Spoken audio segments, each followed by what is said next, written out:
अस्सलाम वालेकुम। रमज़ान शरीफ का मुबारक महीना आ चुका।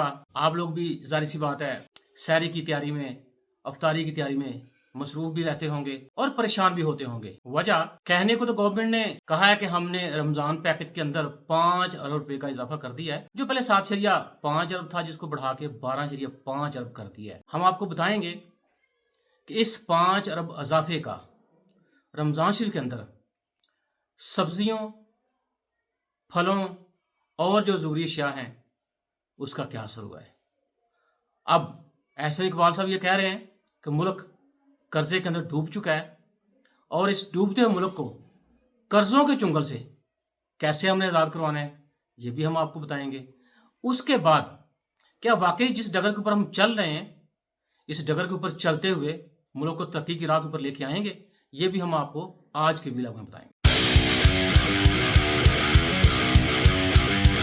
अस्सलाम वालेकुम दोस्तों, मैं मोहम्मद शबाद अपने वीकली व्लॉग के साथ आपकी खिदमत में हाजिर हूँ। मेरी आप दोस्तों दरखास्त है कि जिन दोस्तों ने अभी तक मेरे चैनल को सब्सक्राइब नहीं किया, प्लीज सब्सक्राइब करें, लाइक करें और दोस्तों में जरूर शेयर करें। रमजान शरीफ का महीना, तो आज इफ्तारी के लिए मैं बाजार गया, कुछ फ्रूट्स मैंने खरीदे, कुछ सब्जियां खरीदी घर के लिए और जरूरी सारा सामान जो था। तो यकीन करें, मुझे कहीं पे भी वो जो 5 अरब रुपए का इजाफा किया है गवर्नमेंट ने रमजान पैकेज के अंदर, वो लागू होता हुआ नजर नहीं आया। जो मैंने फ्रूट कल खरीदा था और जो मैंने आज खरीदा, उसके अंदर जमीन आसमान का फर्क।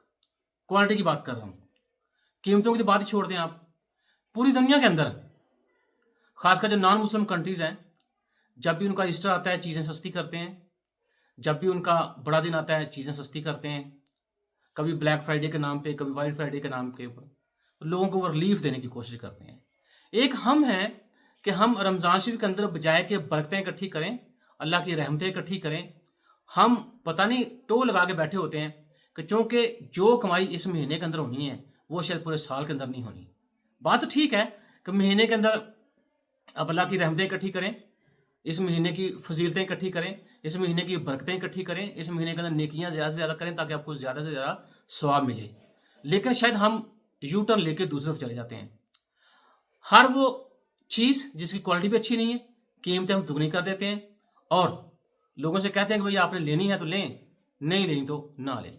मेरा ख्याल है कि गवर्नमेंट को 5 अरब रुपया जो रमजान पैकेज के अंदर इजाफा किया है, अच्छी बात है, लेकिन इसके साथ साथ गवर्नमेंट को चाहिए था कि ये जब इन्होंने कहा जी हमने तकरीबन को 1200 मोबाइल पॉइंट्स बनाए हैं और 300 पैकेजेस रिलीफ मराकज कायम किए हैं, इसके साथ साथ अच्छा होता गवर्नमेंट जो प्राइस कंट्रोल कमेटियां हैं उनको इम्प्लीमेंट करती, प्राइस चेक कमेटियों को इम्प्लीमेंट किया जाता, ताकि कम से कम ये जो आम लोग हैं, ये जो रेडी वालों के हाथों ये मजबूर होके मिसयूज़ हो रहे हैं, सुपर स्टोर के ऊपर जाके मिसयूज़ हो रहे हैं, मतलब कि चीज़ें जो है उनको महंगी कीमतों पर दी जा रही हैं, तो कम से कम मेरे ख्याल में ये इजाफा जो था इसको किसी हद तक कंट्रोल किया जा सकता था।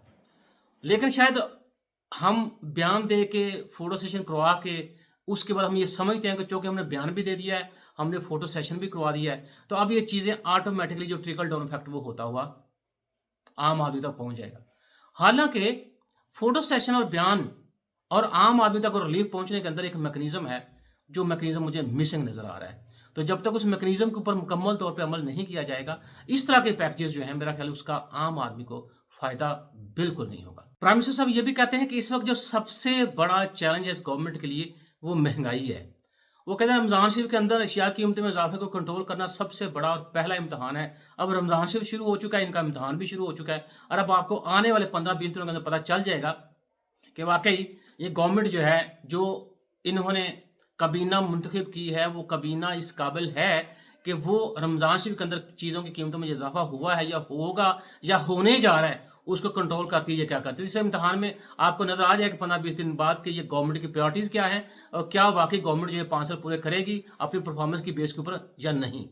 अब उन्होंने ये भी कहा है कि कीमतों को कंट्रोल किया जाए और इस जिम्मन में वफाक भरपूर तावन करें। शहबाज शरीफ साहब ने यह कहा है कि 500 रुपये से ज्यादा बिजली के मद में चोरी हो जाते हैं और इसमें आम आदमी का कसूर क्या। बात तो बिल्कुल ठीक है, ये तो हमें क्वेश्चन करना चाहिए। और इशराफिया को सब्सिडी दी जा रही है जबकि गरीब को कोई पूछ ही नहीं रहा या गरीब को कुछ भी नहीं मिल रहा। अब ये बंदा प्राइम मिनिस्टर साहब से पूछे भाई इशराफिया कौन है, और ये आप सवाल हमसे क्यों करें, ये सवाल अपने आप से करें कि आया कि वो जो सब्सिडी हम अशराफिया को दे रहे हैं اس کو کنٹرول کیسے کرنا ہے, اس کو ختم کیسے کرنا ہے, اور وہ جو سیو شدہ پیسہ ہے اس کو عام آدمی کے فلاح و بہبود کے اوپر خرچ کیسے کرنا ہے, یہ تو ہمیں آپ سے پوچھنا چاہیے, بجائے کہ آپ ہم سے کوشچن کر رہے ہیں. پرائم منسٹر صاحب یہ بھی کہہ رہے ہیں کہ بجلی کی سرکاری کمپنیاں جنکوس ڈیزل سے 70 روپے فی یونٹ کی بجلی بنا رہی ہیں, اگر ان کو بند کر دیں تو بہت بڑی بچت ہوگی. اس کا فیصلہ کس نے کرنا ہے؟ اس کا فیصلہ آپ نے کرنا ہے, آپ کے جو متعلقہ وزیر ہیں انہوں نے کرنا ہے. اب وہ یہ بھی کہہ رہے ہیں کہ مٹھی بھر اشرافیہ ہے جو ملکی وسائل کے 90% کو اپنے ہاتھ میں کنٹرول کر کے بیٹھے ہوئے ہیں. اس کا بھی فیصلہ آپ نے کرنا ہے کہ آیا کہ ہم نے یہ جو مٹھی بھر لوگ ہیں ان سے کیسے وہ جو 90% ریسورسز ہیں ملک کے جن کے اوپر وہ قابض ہو کے بیٹھے ہوئے ہیں اس کو ہم نے قابل استعمال اور ایفیشینٹلی ہم نے یوٹیلائز کرنا, تاکہ عام آدمی جو ہے اس کی فلاح و بہبود میں اضافہ ہو اور ملک جو ہے اس کو ترقی کی راہ کے اوپر گامزن کیا جا سکے. تو یہ وہ کویشچنز ہیں جو میرے خیال میں پرائم منسٹر صاحب کو خود اپنے آپ سے پوچھنے چاہیے اور اس کے سولوشنز ڈھونڈنے چاہیے, نہ کہ جو ہے یہ کویشچن مارک جو عام آدمی کے اوپر لگا دیا جائے.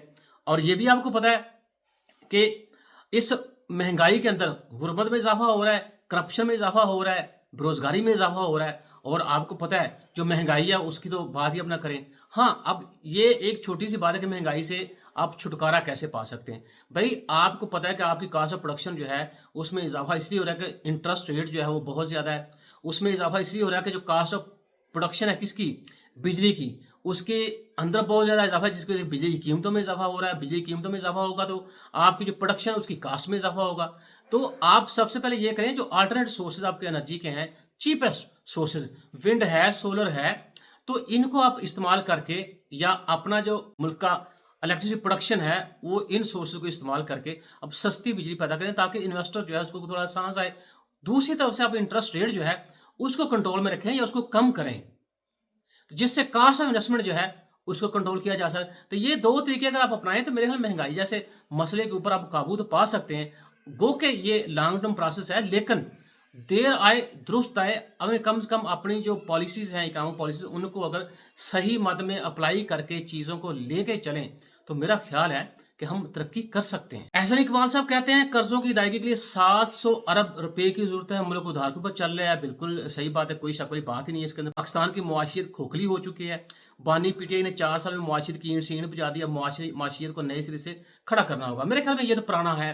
جب پی ٹی آئی کی گورنمنٹ تھی تو وہ یہ کہتے ہیں جو پچھلا 34 سال کے اندر گند ہے اس کو اکٹھا صاف کرنے میں یہ 3.5 سال کم کمانے والے 10 سال چاہیے, تو وہ انہیں کے اوپر پھینک رہے تھے. اب چونکہ یہ آئے تو یہ دوبارہ انہیں کے اوپر چیزیں انڈیلنے کی کوشش کر رہے ہیں. اب احسن صاحب کو یہ بھی دیکھنا ہے کہ پیچھے جو 16واں گورنمنٹ تھی پی ڈی ایم کی گورنمنٹ, وہ گورنمنٹ کن کی تھی؟ وہ گورنمنٹ ان کی تھی نا. اس کے بعد نگران گورنمنٹ آئی تو اس نے کچھ اکنامک انڈیکیٹرز کے اندر اچھائی جو ہے وہ شو کی کام کر کے. تو اب یہ کس کو بتانے کی کوشش کر رہے تھے؟ میرے خیال میں اس چورن سے ہمیں باہر نکلنا چاہیے اور سیریس ہو کے ہمیں چیزوں کے بارے میں سوچنا چاہیے. وہ آگے یہ بھی کہتے ہیں کہ ہم قرضہ لینے کے اوپر مجبور ہیں, قرضہ لینا دانشمندی نہیں, قرض پر قرض لیے جائیں, 2 سال لگ جائیں گے, ہم اپنے پاؤں کے اوپر کھڑے ہو جائیں گے. جی میں کہتا ہوں اللہ کرے آپ 2 سال کے جب 3 سال کے اندر پاؤں کے اوپر کھڑے ہو جائیں, ملک کو اسی ڈبل کے اوپر لے کے آئیں جہاں 2018 میں تھا, تو میں سمجھوں گا کہ واقعی یہ ٹیم بڑی قابل ہے اور انہوں نے اپنی دانش مندی سے, عقل مندی سے ایسے منصوبے بنائے کہ جس کی امپلیمنٹیشن کے بعد ملک کے جو اکنامک انڈیکیٹر ہیں یقین کریں وہ واقعی امپروو ہونا شروع ہو گئے. تو میرے خیال میں کام کیا جائے بجائے کہ کس طرح کے بیانات دیے جائیں. اب جو مین امپورٹنٹ بات ہے کہ پاکستان واقعی یہ معاشی آزادی کی ہم بات کر رہے ہیں, وہ چاہے کہیں وہ سوشل میڈیا کی آزادی کی بات ہو رہی ہے, کہیں الیکٹرانک میڈیا, پرنٹ میڈیا کی بات ہو رہی ہے کہ ہمیں آزاد کیا جائے. ہم سمپلی معاشی آزادی کی بات کرتے ہیں کہ واقعی ملک جو ہے یہ ان حالات میں ترقی کی راہ پر گامزن ہو سکتا ہے یا ہمیں معاشی آزادی مل سکتی ہے. جی بالکل مل سکتی ہے. اس کے لیے ضروری ہے پولیٹیکل سٹیبلٹی, اس کے لیے ضروری ہے اکنامک سٹیبلٹی. اب یہ دونوں ایسے انڈیکیٹر ہیں جو ایک دوسرے کے ساتھ انٹر لنکڈ ہیں, اور جب تک آپ ان 2 انڈیکیٹرز کو پراپر وے اور پراپر طریقے سے اور پراپر جو آپ کی اکنامک پالیسیز ہیں ان کو امپلیمنٹ کر کے ان کا گٹھ جوڑ نہیں بناتے, میرا نہیں خیال کہ آپ آنے والے وقت کے اندر کامیاب ہو پائیں گے. اب اس کے اندر سب سے پہلے حال یہ ہے کہ جو اسٹیل انڈسٹری ہے اس کو جو درپیش مسائل ہیں میرے خیال میں ان کو حل کیا جائے اور کوشش کی جائے کہ جو آپ کے وسائل ہیں ان کو زیادہ سے زیادہ اچھے طریقے سے استعمال کر کے آپ یہ سیکٹر جو ہے اس کو امپروو کریں. اس کے بعد آپ کا جو مینوفیکچرنگ سیکٹر ہے, آپ کا جو اسمال مینوفیکچرنگ سیکٹر ہے, آپ کا جو لارج مینوفیکچرنگ سیکٹر ہے, اس کے اوپر توجہ دی جائے. اس کو اچھے طریقے سے جو آپ کی دیر پا اکنامک پالیسی بنائی جائے اس میں یہ واضح کیا جائے کہ یہ پالیسی ہم 10 سال کے لیے, 20 سال کے لیے, 30 سال کے لیے امپلیمنٹ کر رہے ہیں.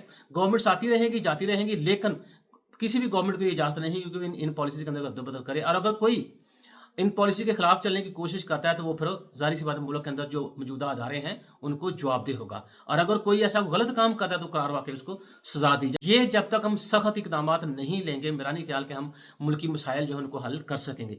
फिर उसके बाद देखें कि हमें एक लॉन्ग टर्म पॉलिसी की ज़रूरत है जिसके अंदर हम ये तय करेंगे जो कर्ज़ों के ऊपर हमारा इंहिसार है उसको कैसे हम कम से कम कर सकते हैं। तो उसके लिए ज़रूरी है कि मुल्क के अंदर जो सेविंग स्कीम्स मेरे ख़्याल में इंट्रोड्यूस करवाई जाएँ।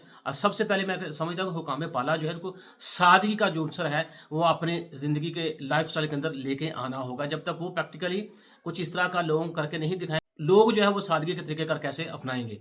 और सेविंग जब तक आप अपने मुल्क के अंदर जो वसाइल हैं उनको इस्तेमाल नहीं करेंगे प्रॉपर तरीके से, कर्ज़े जितने मर्ज़ी लेते रहें, क्योंकि मुझे इतना पता है कि कर्ज़ों से मुल्क चला तो ज़रूर करते हैं, तरक्की नहीं करते।